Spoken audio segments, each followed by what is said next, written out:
Your Honor, I respectfully request a reconsideration of the evidence presented, as it directly impacts the integrity of this case. The courtroom was already full when the son was brought in, and what made people shift in their seats was not his handcuffs or the silence, but the fact that he did not look like an accused at all. He looked like someone who had come to attend a routine hearing, clean clothes, steady posture, eyes fixed forward. And when the judge entered and everyone rose, the son rose too, like he had practiced this moment his entire life. And from the very first second, the prosecution made one thing clear. This case was not about emotion, it was about evidence, and every single piece of evidence had already been legally sealed, documented, time-stamped, and verified. The charge was murder of his own father, and the reason people would later say their eyes bulged was because the evidence did not come from strangers or enemies. It came from the son himself, without him realizing it at the time. The prosecutor began by stating the timeline calmly, almost coldly.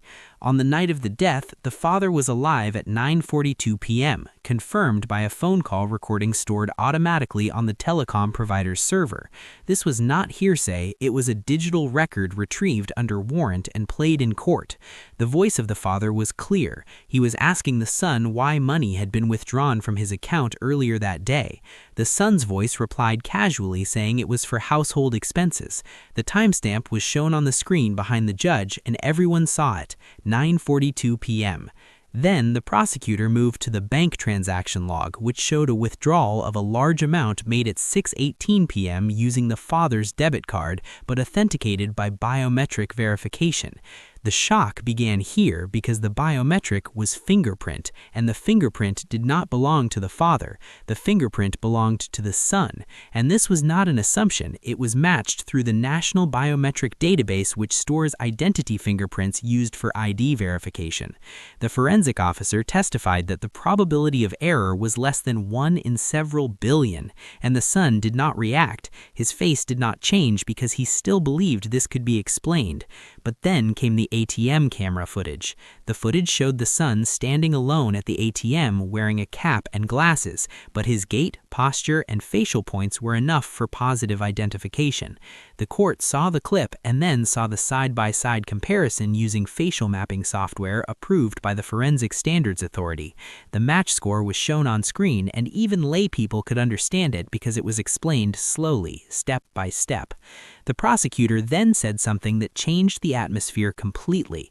He said the father was already dead at the time of the call at 9:42 p.m., and the courtroom stirred because everyone had just heard the father's voice clearly speaking, and the judge allowed the explanation because this was the core of the case. The prosecution introduced the concept of delayed death certification and explained that death does not mean the heart stops instantly in every case. But here, the father had suffered a fatal injury earlier and was unconscious with brain death criteria met later. And the call was not live, it was a recorded voicemail message triggered automatically when the son pressed a specific sequence on the father's phone. This was not speculation. The phone log showed that the son accessed the father's phone at 9:41 p.m. using fingerprint unlock, again biometric authentication, and the phone's internal logs, which cannot be edited without leaving traces, showed a manual playback and outgoing call using a stored audio message. The forensic mobile expert explained this in plain language, saying the son made it appear like his father was alive to create an alibi, and the court went silent.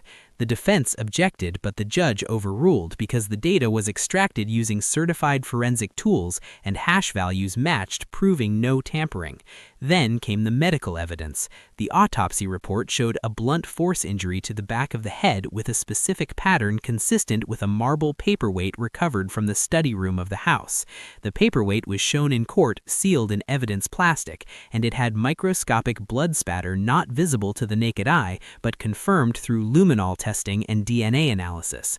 The DNA matched the father, and on the handle area, mixed DNA was found, and the second profile was the son's. Again, not assumed, but matched through STR analysis with statistical certainty, explained simply as impossible to belong to anyone else. The prosecution then addressed the son's earlier statement to police, where he claimed he had arrived home at 10 p.m., but the house CCTV installed by the son himself showed him entering at 8:59 p.m., and the footage footage was cloud stored and could not be altered locally. The timestamps were verified with the server time, and the son was seen carrying nothing in and leaving the study room at 9:12 p.m., adjusting his sleeve in a way that later made sense when the forensic pathologist explained the presence of a small linear abrasion on the son's forearm documented during medical examination within 24 hours of the incident.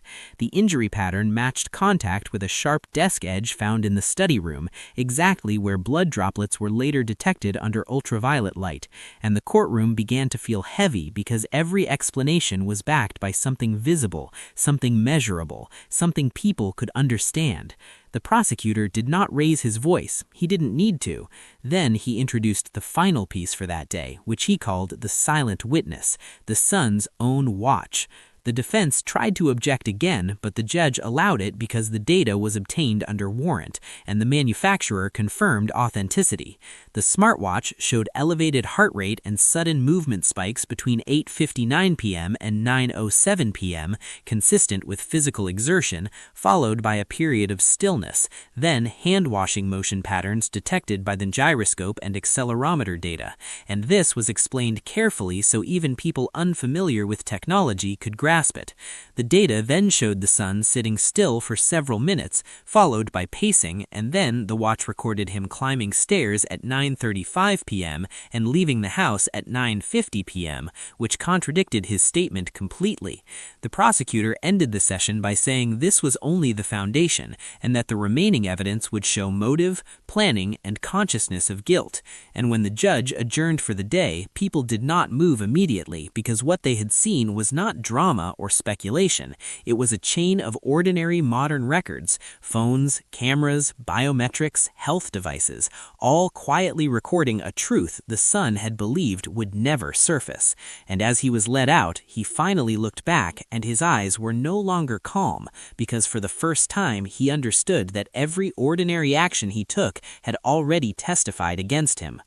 When the court reconvened the next morning, the prosecutor made it clear that what would be presented now was not speculation about motive, but a reconstruction based entirely on documented behavior, financial records, and communication history.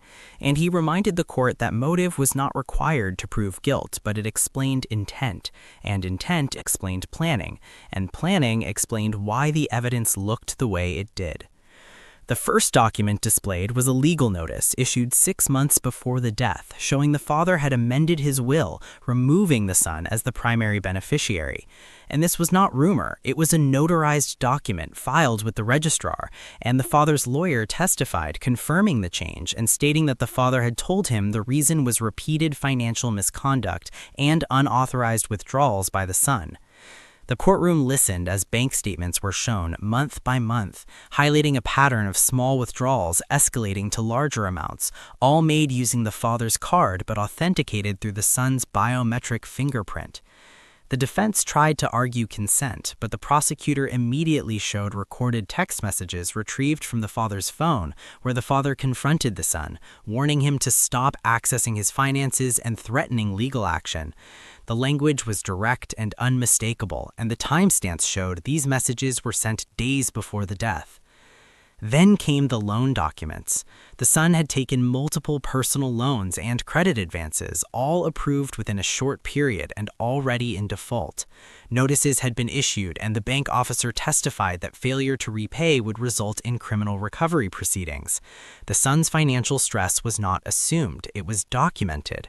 And then the prosecutor connected this to a recorded conversation from a voice recorder found in the study, where the father routinely recorded meetings for memory assistance. The recording captured an argument between father and son 3 days before the incident. The voices were identified by voice spectrograph analysis, and the content was played in court. The father clearly said, "You are not getting another rupee, and I am changing everything legally." The son's voice replied angrily, saying, "You will regret this," and the courtroom reacted audibly before being silenced by the judge, because hearing the words directly made the situation real in a way numbers could not. The prosecutor then explained that this recording had been backed up automatically to a cloud account linked to the father's email and could not have been fabricated after death because the upload timestamp preceded the incident, and the server logs were verified independently. The next evidence was subtle but devastating. The son's internet search history retrieved from his laptop and phone showed searches made in the weeks before the death, including how long unconsciousness lasts after head injury, can brain death be delayed, death certificate process time gap between injury and death, and how to unlock phone after death. The defense objected, claiming privacy invasion, but the judge overruled because the data was lawfully obtained and directly relevant. The forensic cyber expert explained simply that search history does not lie because even deleted entries remain in system caches and server-side logs, and the timestamps showed these searches occurred late at night when the son was alone and under no medical or academic context that could justify them. Then the prosecutor addressed the scene management evidence. The father was found lying at the bottom of the study chair, positioned in a way that initially appeared accidental, but the forensic reconstruction expert testified that gravity, blood flow patterns, and injury angles did not match a fall, and he explained this using diagrams understandable to non-professionals, showing that if the injury were accidental, the blood pooling would have occurred differently, and the chair would have been displaced, but photographs from the scene showed the chair neatly tucked in, indicating staging. Then came the cleaning evidence, which made many in the courtroom visibly uncomfortable. The forensic team had recovered microfiber fibers from the floor drain matching a cleaning cloth found in the laundry basket, and chemical analysis of the drain water detected diluted traces of household disinfectant mixed with blood proteins. This meant cleaning had occurred after bleeding, and the son's fingerprints were found on the disinfectant bottle with pressure patterns indicating recent use, and the time window matched the smartwatch hand washing and repetitive motion data already presented. The defense attempted to suggest household cleaning was routine, but the prosecutor responded calmly by showing that no other room showed similar chemical residue, only the study and bathroom drain did, and this specificity eliminated coincidence. Then the prosecutor introduced the behavioral evidence. After the death, the son called emergency services, but the call recording was played, and the emergency dispatcher testified that the son's responses were delayed, scripted, and inconsistent. He reported finding the body at 10:15 p.m., but CCTV showed he had entered the study earlier, and the dispatcher noted that the son failed to perform basic life-saving actions despite claiming medical knowledge from online courses, which the son had taken, and certificates were shown. This contradiction mattered because it showed consciousness of guilt. The prosecutor then showed footage from a nearby toll booth camera capturing the son's car leaving the residential area at 9:52 p.m. and returning later at 11:03 p.m., which aligned with phone location data, showing a brief disappearance of the son's phone signal, consistent with the device being switched off. And the telecom expert explained this in simple terms, stating phones do not lose signal accidentally in urban zones for that duration without deliberate action. The reason for leaving the area was then explained. The son had driven to a nearby river bridge, and although no weapon was recovered, the prosecution argued that this trip was to dispose of clothing or wipes, and this was supported by soil particles found on the car floor mats, matching sediment from that riverbank, confirmed through geological analysis. The probability of random match was explained in plain language as extremely unlikely. Then came perhaps the most chilling evidence. The son had attempted to access the father's email account after death, resetting passwords and deleting drafts, but the email provider's security logs preserved every attempt and showed failed logins from the son's IP address, and one successful login using recovery questions that only a close family member would know. And the drafts folder contained an unsent email addressed to the father's lawyer with the subject line, "Will update will later," and the content stated that something had happened and everything needed to be delayed. This email was never sent, but its existence showed intent to interfere with legal processes. And when this was explained, the judge leaned forward for the first time since proceedings began, and the courtroom understood that this was no longer just about a violent act. It was about a chain of decisions made before, during, and after the act, each one documented, each one traceable. The prosecutor ended Part 2 by stating that the remaining evidence would focus on expert testimony regarding injury timing and the final collapse of the accidental death narrative.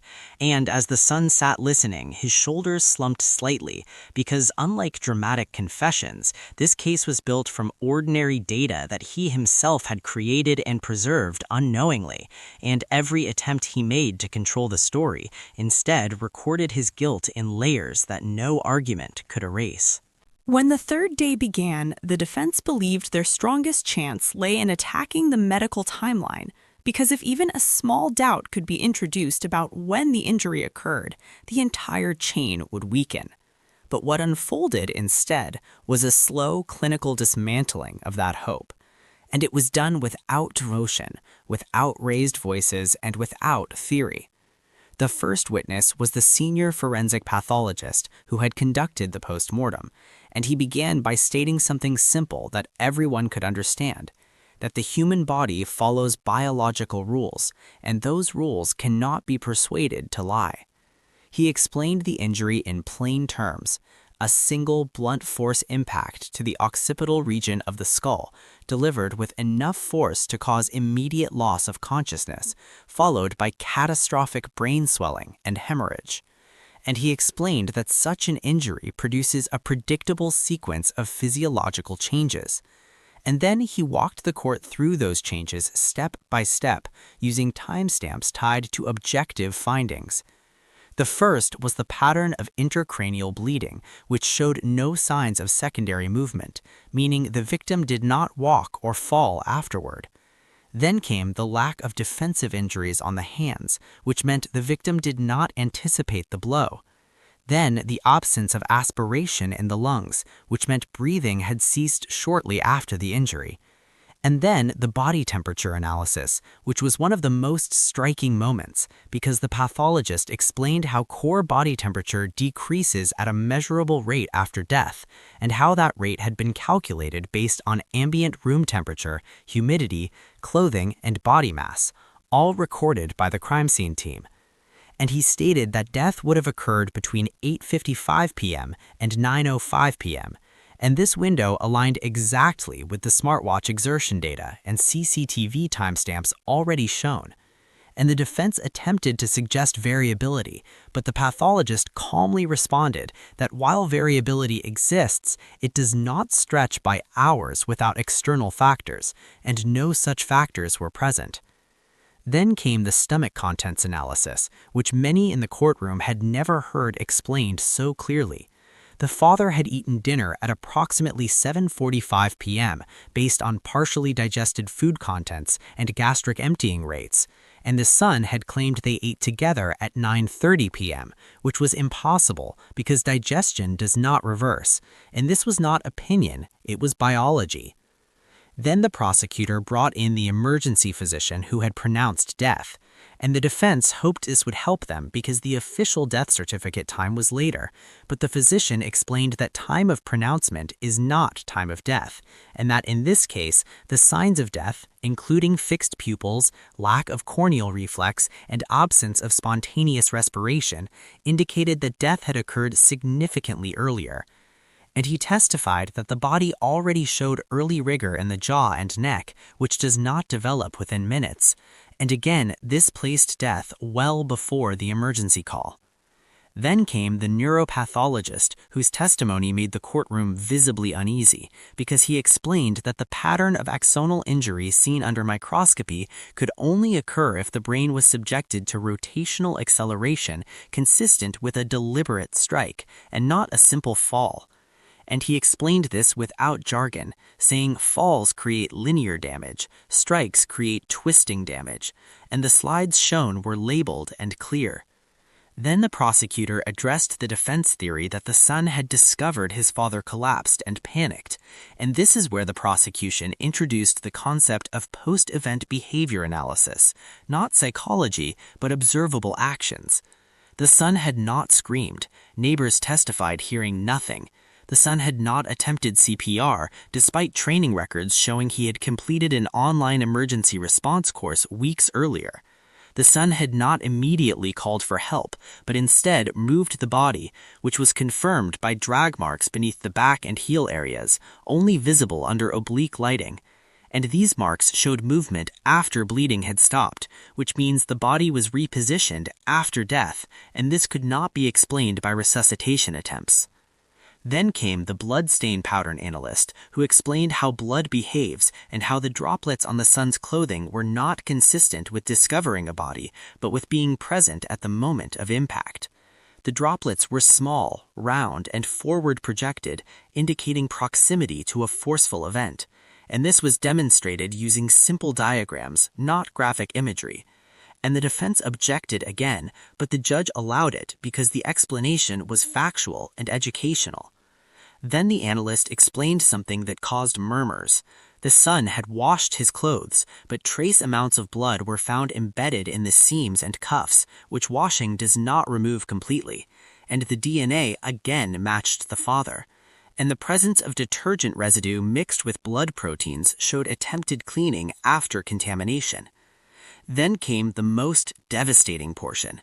The prosecutor presented the father's pacemaker data because the father had a cardiac device implanted 2 years earlier, and these devices record heart rhythm continuously and transmit data to a monitoring center. The cardiologist testified that the device showed a sudden, catastrophic rhythm disturbance at 8:59 p.m., followed by cessation of electrical activity and no subsequent recovery attempts. And this data was time-stamped, synchronized with the device server, and could not be altered by the patient or family, and this placed the moment of collapse to the exact minute. And the son visibly swallowed, because this was not something he had known existed, and the defense had no response. Then the prosecutor addressed the voicemail, again bringing in a digital audio forensic expert who explained that the call played earlier had a compression signature consistent with a previously recorded file and not live speech.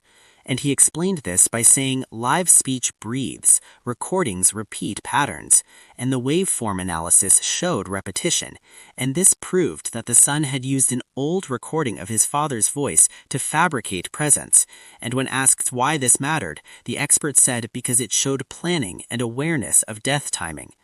And finally, the prosecutor revisited the autopsy conclusion and asked the pathologist a single question. Could this injury have been accidental? And the pathologist replied, no, not within the laws of physics and medicine. And that sentence settled into the room like weight, because it was not emotional, it was final. And when the judge adjourned for the third day, the defense table was quiet because every medical expert had independently reached the same conclusion using different methods, and all of them pointed to the same narrow window and the same person present.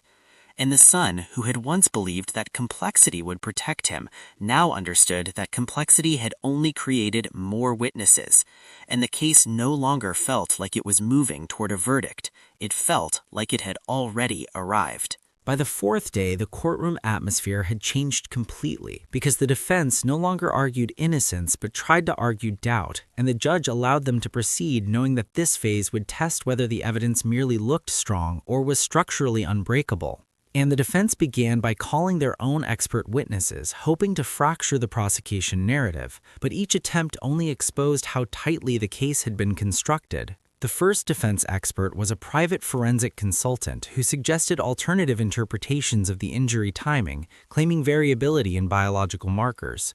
But under cross-examination, the prosecutor asked a simple question, whether any of the consultant's conclusions were based on personally examining the body, and the answer was no. And then whether he had reviewed the full pacemaker dataset, and again the answer was no.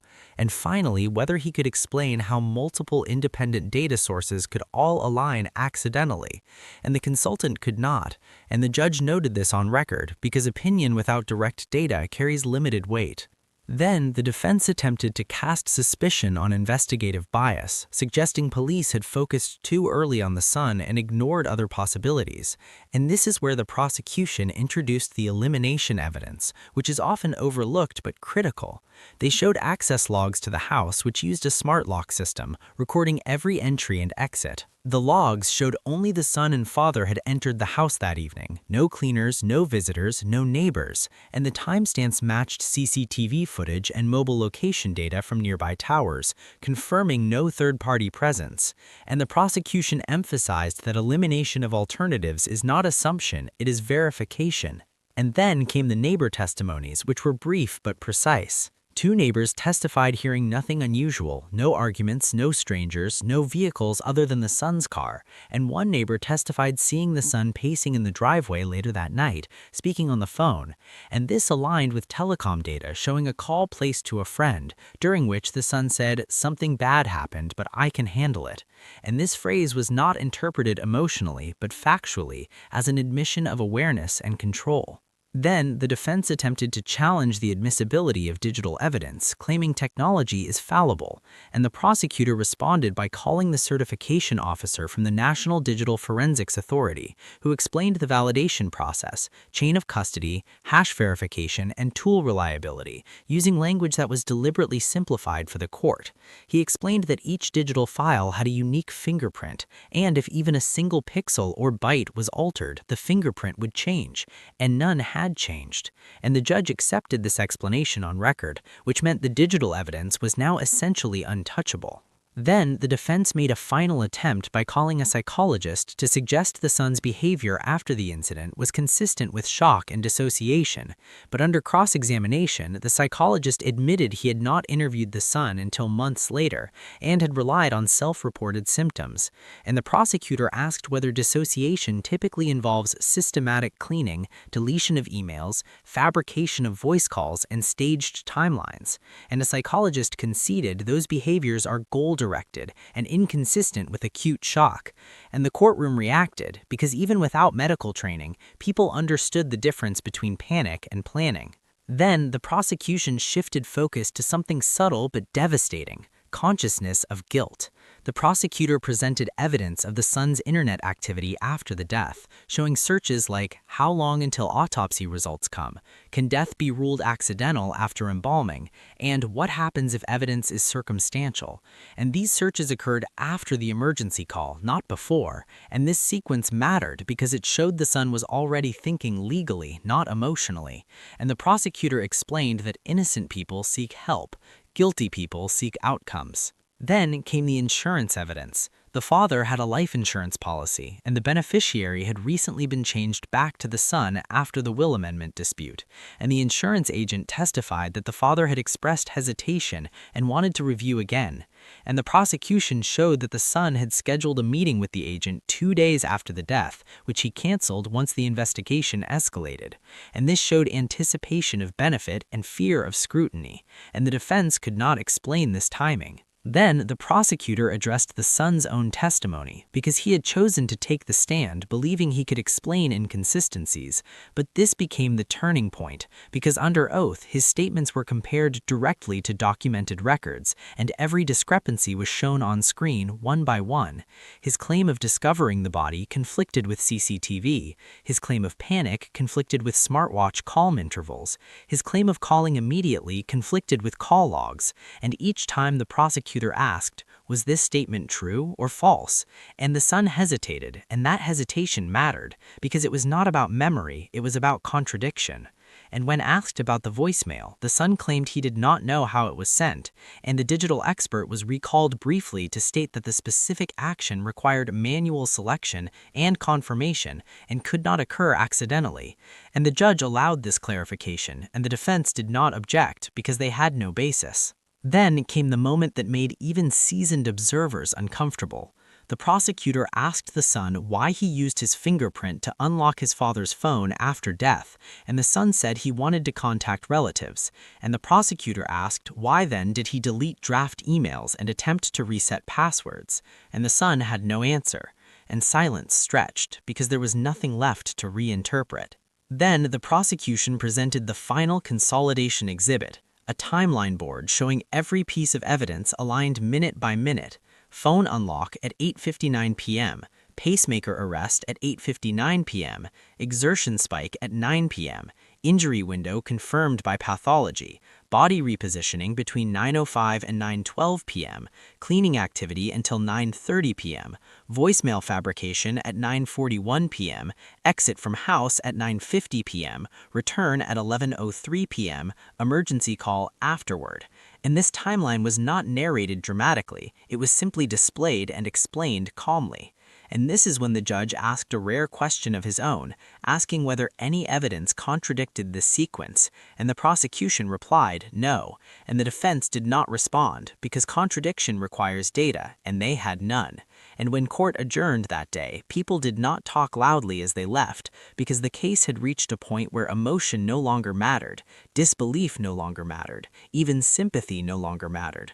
What remained was a structure built from records, devices, biology, and behavior. And the son now sat knowing that the final day would not be about whether the evidence stood against him, but whether anything could possibly stand in its way. The final day began without tension, because tension requires uncertainty, and by now there was none. And the courtroom felt heavier than before, not because something new was expected, but because everyone knew this was the moment when everything already proven would be spoken aloud in a single uninterrupted chain.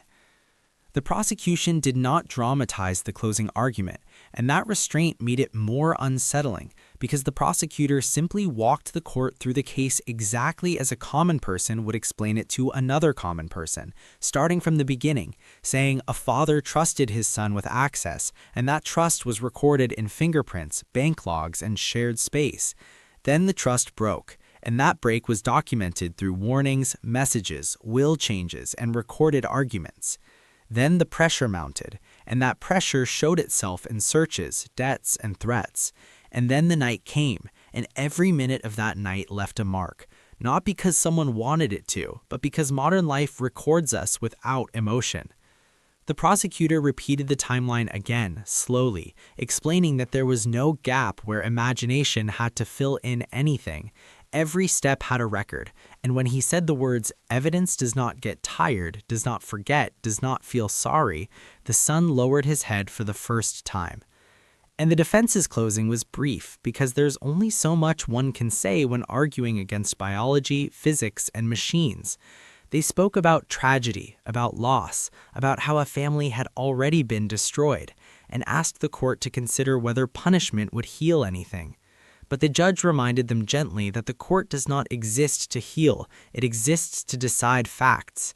And then the jury instructions were given, explaining burden of proof in language stripped of legal complexity, explaining that beyond reasonable doubt does not mean beyond imaginary doubt, and that if every reasonable explanation other than guilt has been eliminated, then the law requires a verdict. And when the jury retired, the courtroom waited in silence for hours, and during that time the son sat still. No shaking, no tears, because shock had long passed, and what remained was realization. And when the jury returned, no one stood except the judge, and the foreperson read the verdict, guilty. And the word landed, not loudly, but heavily, because it carried months of records, years of choices, and minutes of irreversible action. The judge then addressed the son directly and spoke about betrayal of trust, misuse of access, and deliberate manipulation of truth, and explained that the sentence was not about revenge but accountability, and imposed a life sentence with no possibility of early release. And the son was led away, and this time he did not look back, because there was nothing left to see. And the courtroom emptied slowly because people needed time to process how ordinary actions, a fingerprint, a watch, a phone, a search, had become witnesses stronger than any person. And outside, reporters asked what surprised people most, and the answer was always the same, that nothing felt dramatic. And that was the most frightening part, because it meant this could happen anywhere to anyone who believes the truth can be hidden in a world that records us everything. And as the doors closed, the judge sat alone for a moment, reviewing the file, because even after decades on the bench, this case showed something unsettling, that justice no longer depends on confession or emotion. It depends on data that never blinks, never sleeps, and never forgets. If this case changed the way you see evidence, write your thoughts in the comments. Do you think technology protects the truth or slowly traps us? Subscribe for more real courtroom breakdowns where facts speak louder than emotion.